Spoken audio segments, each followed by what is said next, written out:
بسم اللہ الرحمن الرحیم، شروع اللہ کے نام سے جو بڑا مہربان اور نہایت رحم والا ہے۔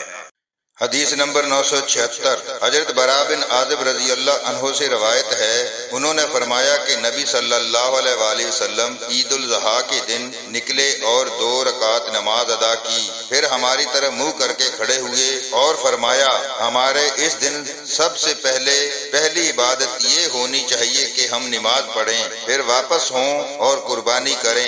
جس نے ایسا کیا اس نے ہماری سنت کے مطابق کام کیا، اور جس نے نماز سے پہلے قربانی ذبح کر دی تو وہ گوشت ہے جو اس نے اپنے گھر والوں کے لیے تیار کیا ہے، قربانی نہیں ہے۔ اس دوران میں ایک شخص کھڑا ہوا اور عرض کرنے لگا، اللہ کے رسول، میں نے تو نماز سے پہلے قربانی ذبح کر دی ہے، اور اب میرے پاس ایک سالہ بھیڑ کا بچہ ہے جو 2 دانتے سے کہیں بہتر ہے۔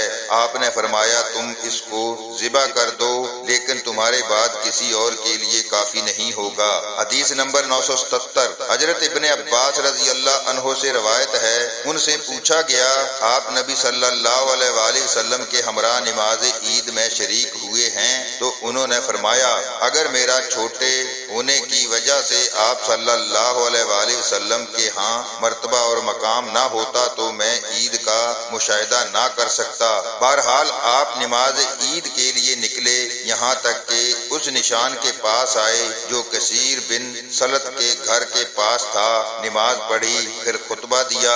اس کے بعد آپ عورتوں کے پاس تشریف لائے، آپ کے ہمراہ حضرت بلال رضی اللہ عنہ بھی تھے۔ آپ نے ان عورتوں کو واعظ و نصیحت فرمائی اور صدقے کا حکم دیا۔ چنانچہ میں نے عورتوں کو دیکھا کہ وہ اپنے ہاتھ جھکا کر اپنے زیورات حضرت بلال رضی اللہ عنہ کے کپڑے میں ڈالتی تھیں۔ اس کے بعد آپ صلی اللہ علیہ وآلہ وسلم اور حضرت بلال رضی اللہ عنہ اپنے گھر کی جانب روانہ ہو گئے۔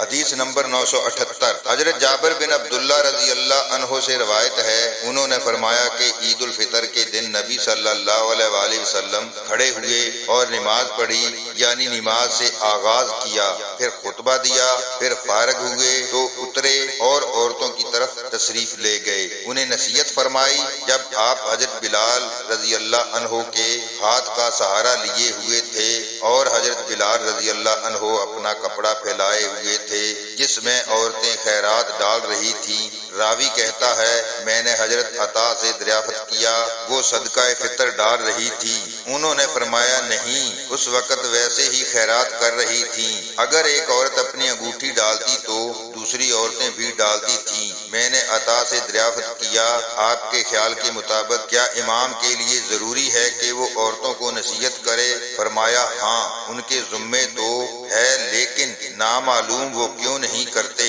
حدیث نمبر 979، حضرت ابن عمر رضی اللہ عنہ سے روایت ہے، انہوں نے فرمایا کہ میں عید الفطر کے موقع پر نبی صلی اللہ علیہ وآلہ وسلم، حضرت ابو بکر صدیق، حضرت عمر فاروق اور حضرت عثمان رضی اللہ عنہم کے ساتھ شریک ہوا۔ یہ تمام حضرات نماز عید خطبہ سے پہلے پڑھتے، پھر خطبہ دیا جاتا تھا۔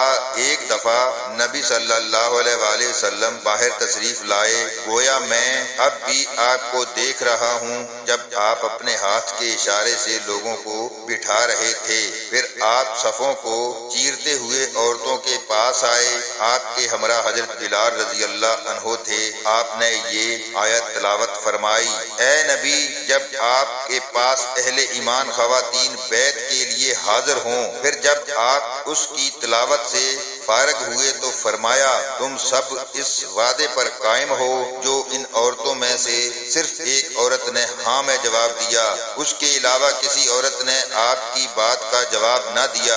راوی حدیث حسن کہتے ہیں کہ اس عورت کے متعلق علم نہیں وہ کون تھی، آپ نے فرمایا تم صدقہ دو، خیرات کیا کرو۔ حضرت بلال رضی اللہ عنہ نے اپنا کپڑا پھیلا دیا اور کہا کہ تم لاؤ، میرے ماں باپ تم پر قربان ہوں۔ چنانچہ وہ عورتیں اپنی انگوٹھیاں اور چھلے بلال کے کپڑے میں ڈالنے لگی۔ امام عبد الرزاق نے کہا ہے الفتح سے مراد انگوٹھیاں ہیں جن کا عہد جاہلیت میں رواج تھا۔ حدیث نمبر 980، حضرت حفصہ بنت سیرین سے روایت ہے، انہوں نے فرمایا کہ ہم اپنی جوان لڑکیوں کو عید کے دن باہر نکلنے سے منع کرتی تھی۔ چنانچہ ایک عورت قصر بنی خلف میں آ کر مقیم ہوئی تو میں اس کے پاس پہنچی۔ اس نے بیان کیا کہ اس کا بہنوئی نبی صلی اللہ علیہ وآلہ وسلم کے ہمراہ 12 غزوات میں شریک ہوا تھا۔ اس کی بہن بھی 6 غزوات میں اس کے ہمراہ تھی۔ ہمشیرہ نے بیان کیا کہ ہمارا کام مریضوں کی خبر گیری اور زخمیوں کی مرہم پٹی کرنا تھا۔ انہوں نے عرض کیا اللہ کے رسول، اگر کسی عورت کے پاس بڑی چادر نہ ہو، ایسے حالات میں اگر وہ عید کے لیے باہر نہ جائے تو کوئی حرج ہے؟ رسول اللہ صلی اللہ علیہ وآلہ وسلم نے جواب دیا، اس کی سہیلی اپنی چادر میں سے کچھ حصہ اسے پہنا دے، تاہم انہیں چاہیے کہ وہ امور خیر اور اہل ایمان کی دعاؤں میں ضرور شمولیت کریں۔ حضرت حفصہ بنت سیرین نے کہا، جب حضرت ام عطیہ رضی اللہ عنہا تشریف لائیں تو میں ان کی خدمت میں حاضر ہوئی اور ان سے عرض کیا، آپ نے اس مسئلے کے متعلق کچھ سنا ہے؟ تو انہوں نے فرمایا، ہاں، آپ پر میرے ماں باپ قربان ہوں۔ اور وہ جب بھی نبی صلی اللہ علیہ وآلہ وسلم کا نام لیتی تو یہ جملہ ضرور کہتی کہ میرے ماں باپ آپ پر قربان ہوں۔ رسول اللہ صلی اللہ علیہ وآلہ وسلم نے فرمایا، پردہ نشین دوشیزائیں یا پردہ نشین اور نوجوان لڑکیاں عید کے لیے ضرور جائیں۔ الفاظ کے متعلق راوی حدیث حضرت ایوب کو شک ہے، بلکہ حائضہ عورتیں بھی شریک ہوں لیکن وہ نماز کی جگہ سے الگ تھلگ رہیں۔ بہرحال خواتین کو امور خیر اور اہل ایمان کی دعاؤں میں ضرور شریک ہونا چاہیے۔ حفصہ بنت سیرین کا بیان ہے کہ میں نے ان سے عرض کیا، حیض والی عورتیں بھی شریک ہوں؟ انہوں نے فرمایا، ہاں، حیض والی بھی شریک ہوں۔ کیا یہ عورتیں میدان عرفات اور فلاں فلاں میں حاضر نہیں ہوتی؟ حدیث نمبر 981 حضرت ام عطیہ رضی اللہ عنہا سے روایت ہے، انہوں نے فرمایا، ہمیں حکم دیا گیا تھا کہ عید کے لیے خود بھی نکلیں اور حائضہ نوجوان اور پردہ نشین عورتوں کو بھی نکالیں۔ راوی حدیث ابن اون نے کہا کہ پردہ نشین نوجوان عورتیں، چنانچہ حائضہ عورتیں مسلمانوں کی جماعت اور ان کی دعاؤں میں شریک ہوتی تھی، البتہ نماز پڑھنے کی جگہ سے علیحدہ رہتی تھی۔ حدیث نمبر 982 حضرت عبداللہ بن عمر رضی اللہ عنہ سے روایت ہے کہ نبی صلی اللہ علیہ وآلہ وسلم اونٹ یا کسی اور جانور کی قربانی عیدگاہ میں کیا کرتے تھے۔ حدیث نمبر 983 حضرت براء بن عازب رضی اللہ عنہ سے روایت ہے، انہوں نے فرمایا کہ عید الاضحیٰ کے دن رسول اللہ صلی اللہ علیہ وآلہ وسلم نے ہمیں نماز کے بعد خطبہ دیا۔ آپ نے فرمایا، جس نے ہمارے جیسی نماز پڑھی اور ہماری طرح قربانی کی تو اس نے ہمارے طریقہ قربانی کو حاصل کر لیا، اور جس نے نماز سے پہلے قربانی کی تو یہ ایک گوشت کی بکری ہے۔ حضرت ابو بردہ بن نیار رضی اللہ عنہ اٹھے اور عرض کیا، اللہ کے رسول، اللہ کی قسم میں نے نماز کے لیے نکلنے سے پہلے قربانی کر دی ہے اور میں نے سوچا کہ آج کا دن کھانے پینے کا ہے، اس لیے میں نے جلدی کی، خود کھایا، نیز اہل خانہ اور ہمساؤں کو کھلایا۔ رسول اللہ صلی اللہ علیہ وآلہ وسلم نے فرمایا، یہ تو گوشت کی بکری ہے، قربانی نہیں۔ میں نے عرض کیا، میرے پاس ایک سالہ بکری کا بچہ ہے جو 2 بکریوں کے گوشت سے بہتر ہے، کیا وہ مجھے قربانی سے کافی ہوگا؟ آپ نے فرمایا، ہاں، لیکن تیرے بعد کسی کے لیے نہیں ہوگا۔ حدیث نمبر 984 حضرت انس بن مالک رضی اللہ عنہ سے روایت ہے، انہوں نے فرمایا کہ رسول اللہ صلی اللہ علیہ وآلہ وسلم نے عید الاضحیٰ کے دن نماز پڑھائی، پھر خطبہ دیا۔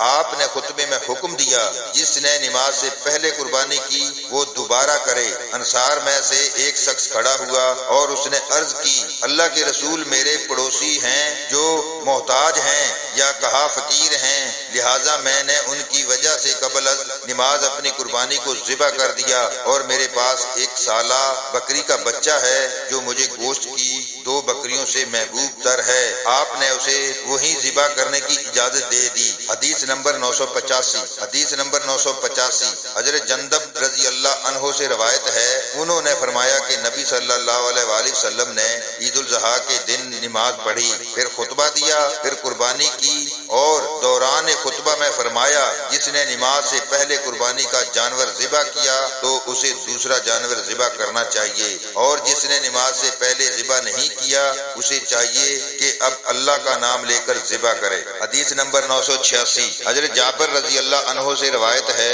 انہوں نے فرمایا کہ جب عید کا دن ہوتا تو نبی صلی اللہ علیہ وآلہ وسلم راستہ تبدیل کرتے، یعنی ایک راستے سے جاتے تو واپسی کے وقت دوسرا راستہ اختیار کرتے۔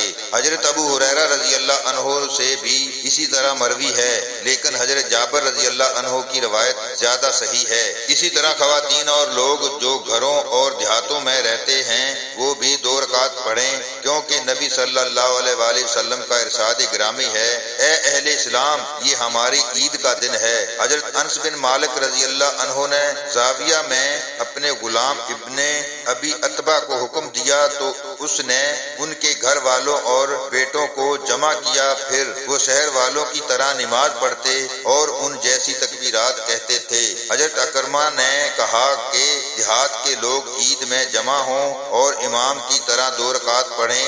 حضرت عطا نے کہا جب کسی کی نماز عید فوت ہو جائے تو وہ 2 رکعت پڑھ لے۔ حدیث نمبر 987 حضرت عائشہ رضی اللہ عنہا سے روایت ہے کہ ان کے ہاں حضرت ابو بکر صدیق رضی اللہ عنہ تشریف لائے تو ایام منی میں اس وقت 2 لڑکیاں دف بجا کر گیت گا رہی تھی اور نبی صلی اللہ علیہ وآلہ وسلم نے اپنا چہرہ کپڑے سے ڈھانپ رکھا تھا۔ حضرت ابو بکر رضی اللہ عنہ نے ان لڑکیوں کو ڈانٹا تو نبی صلی اللہ علیہ وآلہ وسلم نے اپنے چہرے سے کپڑا ہٹا کر فرمایا، اے ابو بکر انہیں اپنے حالت میں رہنے دو، اس لیے کہ یہ عید کے دن ہیں اور یہ منی کے دنوں کی بات ہے۔ حدیث نمبر 988 حضرت عائشہ رضی اللہ عنہا ہی سے روایت ہے، انہوں نے فرمایا کہ میں نے نبی صلی اللہ علیہ وآلہ وسلم کو دیکھا کہ آپ نے مجھے چھپا رکھا تھا اور میں اہل حبشہ کی طرف دیکھ رہی تھی جبکہ وہ مسجد میں کھیل رہے تھے۔